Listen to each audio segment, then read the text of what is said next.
숫자 0이 적힌 종이가 90장, 1이 적힌 종이가 10장. 이제 토탈 100장이 들어있는 거예요. 여기서 임의로 종이를 한 장 꺼내어 숫자를 확인해서 다시 집어넣는 시행을 100번 반복합니다. 그러니까 이제 다시 집어넣으니까 독립시행이겠죠. 독립시행을 100번 한다는 얘기예요. 뭐가 떠올라요? 독립시행의 확률, 그리고 더 나아가 이항분포. 이제 그런 게 이제 머릿속에 좀 떠올라야 되겠습니다. 좀 부담이 되나요? 근데 100회 시행 후 2를 꺼낸 횟수, 여기 밑줄 빵 그으시고, 100번 시행 후 2를 꺼낸 횟수, 이것을 확률 변수 x라고 했을 때 요게 여러분 그러면 나름 봅시다. 요런 시행을 100번 한단 말이에요. 뭐 0이 90개 들어있고 1이 10개 들어있는 이 100장이 들어있는 상자에서 종이를 한 장 꺼내는 시행을 100번 한다고. 그럼 100번 했을 때 2를 몇 번 뽑았을지, 몇 번 뽑았겠어요? 최소 몇 번부터 최대 몇 번까지? 한 번도 못 뽑는 경우부터 100번 다 뽑는 경우까지 있을 수가 있습니다. 그렇죠? 그러면은 0부터 100까지 다 가능한데 그 0, 1, 2, 3, 4 이 각각의 확률들이 뭘로 나오는 거예요? 독립시행의 확률로 나오는 겁니다. 예를 들어서 2를 50번 뽑을, 2를 30번 뽑을 확률은 어떻게 돼요? 100번 중에 2를 30번 뽑을 확률 100시 30, 10분의 1에 30승, 10분의 9에 70승, 이런 식으로 독립시행의 확률이 나오게 된다고. 그래서 이 확률 변수 x는 이항분포를 따르게 되는 것이고, 확률이 몇 분의 1인, 확률이 10분의 1인 시행을 100번 하는 겁니다. 이런 게 쭉 나와줘야 돼. 그래서 x가 이런 이항분포를 따른다. 그런 얘기고. 그런데 이게 요게 이제 확률 변수 x인데 이게 k번 이상이면 상금을 준답니다. k번 이상이면 상금을 주는데 상금을 받을 확률이 23% 이상이 되는 자연수 k의 최대값을 구해봐라. 표를 참조해가지고. 요런 문제 이제 해결해 보자 그런 얘기죠. 해결할 수 있어야 되겠다. 그럼 여러분, 자 보세요. 이런 시행을 100번 했을 때 1이 나온 횟수를 우리가 확률 변수 x로 정의를 했습니다. 정의를 했어요. 그러면 상금을 받을 확률이 23% 이상이다라는 것을 그걸 식으로 쓸 수 있겠어요? 이걸 식으로 좀 쓸 수 있으면 좋겠는데. 상금을 받을 확률. 상금을 받을 확률을 어떻게 쓸까요? 상금을 받을 확률. 상금을 받을 확률은 확률 변수 x가 k번 이상일 확률입니다. 이게 상금을 받을 확률이에요. 상금을 받을 확률. 왜? 여기 써져 있잖아요. 1이 나온 횟수가 100번 중에 1을 꺼낸 횟수가 k번 이상이면 상금을 주는 거니까 상금을 받을 확률은 1을 꺼낸 횟수가 k번 이상일 확률이 되는 거예요. 되겠죠?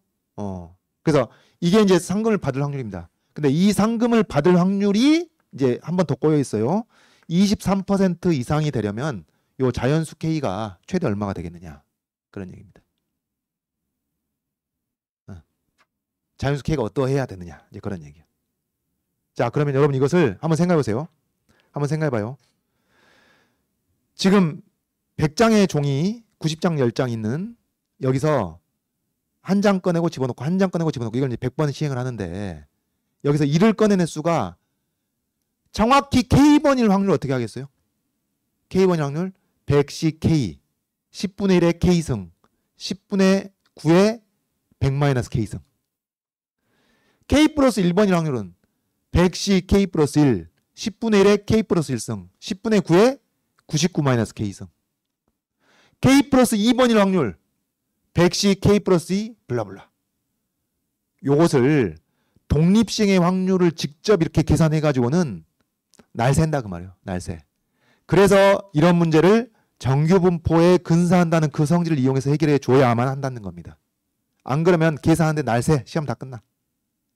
알겠죠? 그래서 이제 정규분포에 근사한다는 성질을 이용하는 거예요. 자, 그러면은 이렇죠.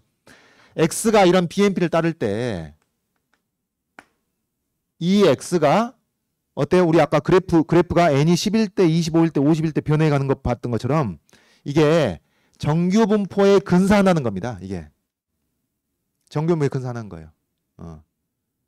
정규분포에 근사해. 근데 이제 정규분포에 근사한다면 이 정규분포가 어떤 정규분포냐? 여기 뭘 쓰죠?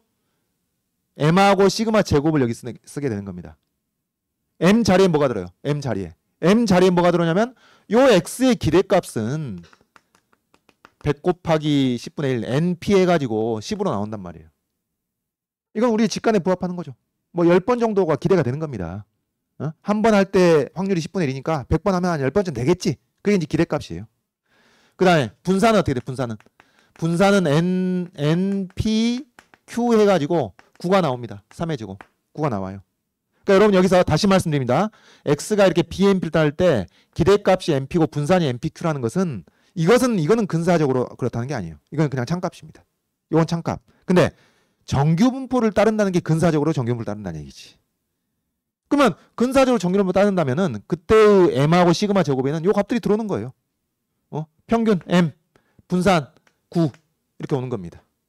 x가 이렇게 근사적으로 정규를 따르는 겁니다. 그래서 이렇게 근사적으로 정규를 따르기 때문에 이제 이것을 표준화할 수 있는 거예요. 자, 표준화해 보면 표준화 어떻게 한다 그랬죠? 평균 빼고 표준 편차로 나눈다. 그러면 평균 빼고 x에서 평균 빼고 표준 편차 3으로 나누고 이러면 얘가 어떻게 표준화한 거니까 표준 정규분포를 따르게 되는 겁니다. 이렇게 3분의 x-10은 표준 정규를 따르는 거예요. 물론 이것도 근사적으로죠. 근사적으로. 근데 여러분 이런 답안지에 근사적으로 이런 거 생략해도 이런 것 때문에 감점 안 해요. 그냥 막 하시면 돼. 과감하게 지르는 거지. 자, 그러면은 이게 이렇게 표준정을 따르기 때문에 이것을 이제 우리가 계산하기 위해서 표준화를 하는 겁니다. 표준화를 할게요. 그러면은 x에서 10을 빼고 3으로 나눴죠. 그러면 이것도 k에서 10을 빼고 3으로 나눠야 이 식이랑 똑같겠죠. 그러니까 이 지금 이 좌변에 나온 확률이 요 확률. 그리고 얘가 뭐라고요? 얘가 표준 정규분포를 따르는 대문자 Z로 나타낼 수가 있는 거라고. 되겠죠. 근데 얘가 0.23 이상이려면은 자연수 K가 어떻게 해야 되겠냐? 그걸 하고 있는 거예요. 자, 그러면은 이 Z값과 관련된 것이기 때문에 우리가 이런 곡선을 또 표준 정규분포를 따르는 확률 변수 이 곡선을 그려봤을 때 여기서 여기 0입니다. 가운데는 이제 표준화를 시켰기 때문에 여기 0이에요. 근데 우리는 뭘 찾고 싶은 거냐면은 정확히 0.23. 정확히 이게 자, 요 부분이 요 확률이 0.23이 되는 값을 우리가 지금 얼마인지 모르니까 이것을 G스타라고 해봅시다. 정확히. 그러니까 지금 이거죠. 대문자 G가 이런 G스타 이상일 확률이 이게 등호의 등호. 정확히 0.24이 되는 요 G스타 값이 얼마냐.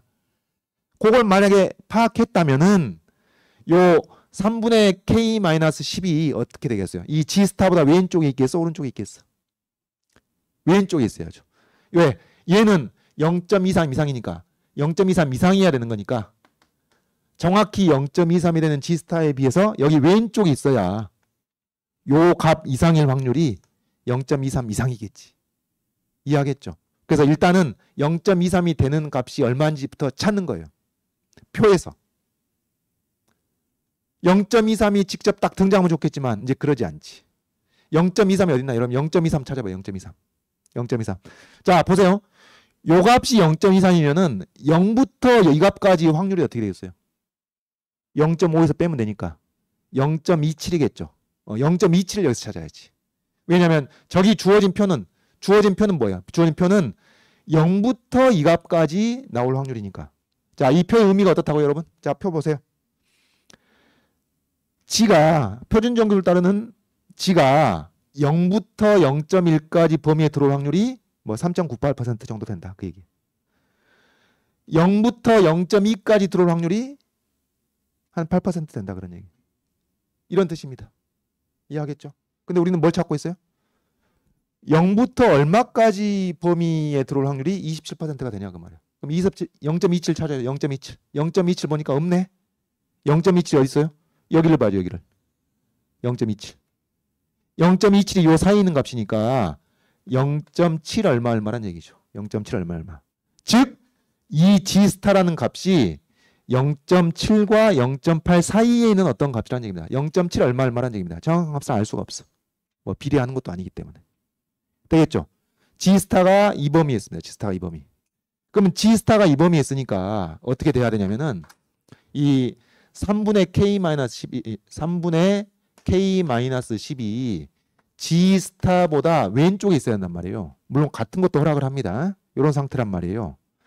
그러면은 여기 3 곱하고 10을 더해보면은 K가 작았거나 같다 10 플러스 3배의 G 스타 이런 값이 되는 것인데 그럼 여기 3배의 G 스타는 어떻게 돼요? 3배의 G 스타는 2.1과 2.4 사이 10을 더하면은 12.1과 12.4 사이 그러면 요 값이 어떻다냐 요 값이 어쨌든 12점 얼마를 말하는 얘기입니다. 12.1과 12.4 사이니까 12점 얼마 즉 요 값이 12점 얼마를 말하는 얘기예요. 그러면 자연수 K의 최대값은 12 답입니다. 되겠죠? 자, 이항분포가 정규분포에 근사한다는 걸 이용해서 문제를 이렇게 푸는 겁니다.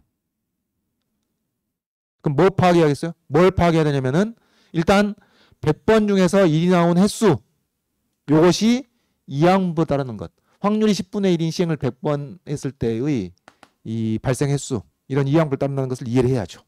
그리고 그 기대값과 분산 알아야죠. 기대값과 분산 알아야 되겠고 이게 이제 정규분포에 근사한다. 그러면 이 값은 요 기대값 분산 그대로 오는 거예요. 따라오는 겁니다. 이런 걸 뭐 식을 MP, MPQ 이걸 외울 필요 없지. 어차피 기대값이 MP, 분산 MPQ 할 때 이미 외워놨으니까. 그리고 요걸 가지고 또 표준화라는 데 써먹는 거예요. 여기서 뭐 X-MP 나누기 루트 MPQ 그런 걸 외울 필요가 없는 거예요. 평균 빼고 표준화 나눈다. 그게 이제 표준화된 거다. 그거 아시면 되는 거예요. 그리고 이제 그 표준화된 결과를 이용해 가지고 이렇게 X가 K 이상일 확률이라는 것을 Z에 대한 것으로 쭉 변형해 가지고 다루는 것이고 마지막에 뭐 이렇게 부등호 대소 관계만 실수 없이 정확하게 딱딱딱 짚어가면 되는 거예요.